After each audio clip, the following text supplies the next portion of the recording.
Hey friends, if you encounter this issue where programs keep asking for UAC admin credentials every time they open, then please watch this video. The thing is with user account control, I'll show you the solution straight away.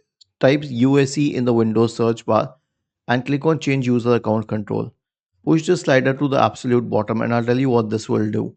Now, if you try to install any app or try to make changes to any Windows settings, it will not ask for administrator permissions. It will straight away do the needful. If you want it a little higher, then you can keep it at the second one. In this case, you will be notified when you're trying to install applications, but you will not be notified when you are trying to make changes to Windows settings. I think the second one is the best. So click on OK and then on yes. Was this helpful? If yes, then please subscribe to the channel. If not, then let us know in the comment section of the video on how we could help you further. Thank you for watching this video and have a nice day.